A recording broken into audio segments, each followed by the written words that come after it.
जो छात्र के शरीर पे जितने निशान पड़े हुए हैं गवाही देंगे वो दहशतगर्द शब्द के अर्थ का।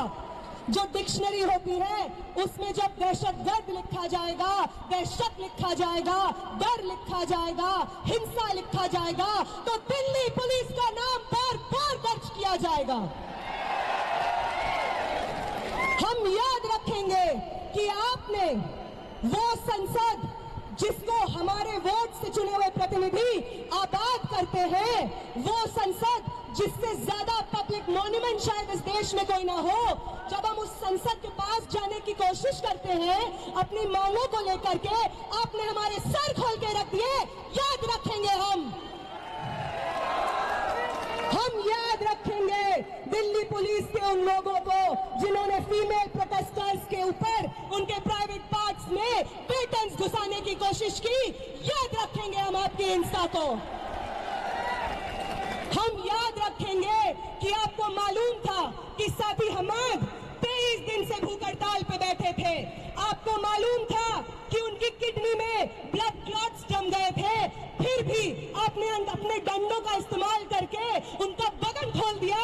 याद रखेंगे हम याद रखेंगे कि 23 दिन के बाद, भूख हड़ताल के बाद, जब मैं, आमीन और मनीष इधर इस टेंट में जंतर मंतर पे बैठे हुए थे क्योंकि हमारी चलने की हालत नहीं थी, तो आपकी एक बटालियन जो दिल्ली के अलग अलग कोनों से लोगों को जंतर मंतर भेज रही थी, वो बटालियन आंसू गैस सीधे हमारी टेंट की तरफ फायर करती है, लाठियां लेकर के हमारे टेंट की तरफ चार्ज करती है। और वो जो दीवार आप टूटी हुई देख रहे हैं, ये दीवार को जितनी बार जंतर मंतर पे लोग देखेंगे, याद रखें वो कि ये दीवार, ये destruction of public property Delhi police की करतूत है।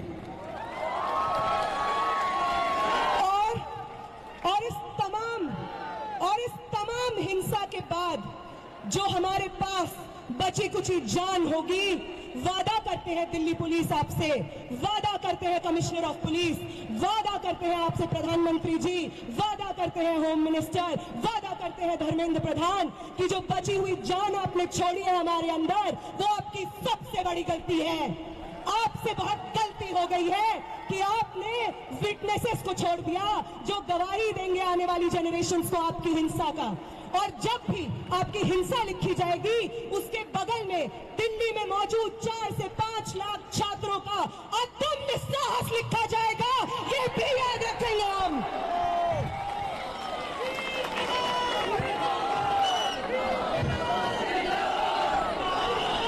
याद रखेंगे हम कि पटना से कूच करके, लखनऊ से कूच करके, महाराष्ट्र से कूच करके, कर्नाटका से कूच करके एक दूसरे को जानते नहीं थे जो लोग, उन्होंने आपकी हिंसा से एक दूसरे को बचाया है, अपने शरीर से अपने बगल वाले इंसान को बचाया है, सिर्फ इसलिए ताकि इस देश में लोकतंत्र जिंदा रहे, आगे आने वाले पीढ़ी के लिए शिक्षा जिंदा रहे।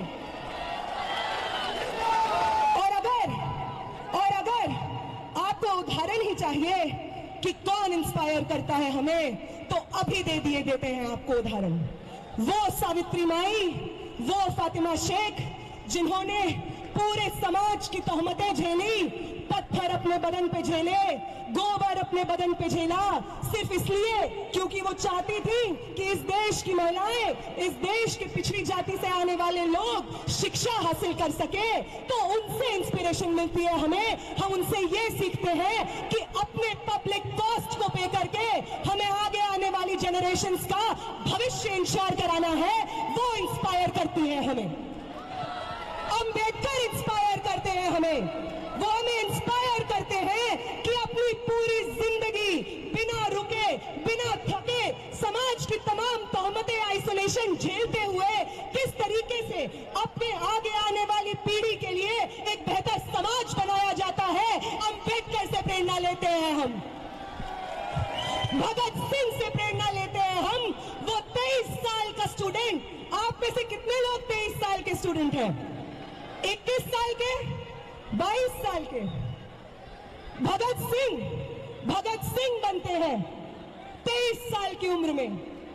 उनका वो जज्बा जिसके आगे अंग्रेजी हुकूमत विवश हो जाती है, एक